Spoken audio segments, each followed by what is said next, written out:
Someone across the room yawns, and suddenly, you're yawning too. You weren't even tired. So why does your brain just copy it? Your brain has mirror neurons, cells that fire both when you do something and when you watch someone else do it.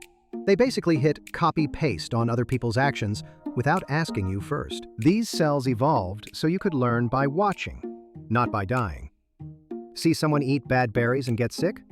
Your brain files that away, without you taking a single bite. It's tied to empathy. The closer you are to someone, the more likely you'll catch their yawn. Even dogs catch yawns from their owners, more than from strangers. When you are triggered to yawn when someone else yawns, that is your brain saying, "I feel you."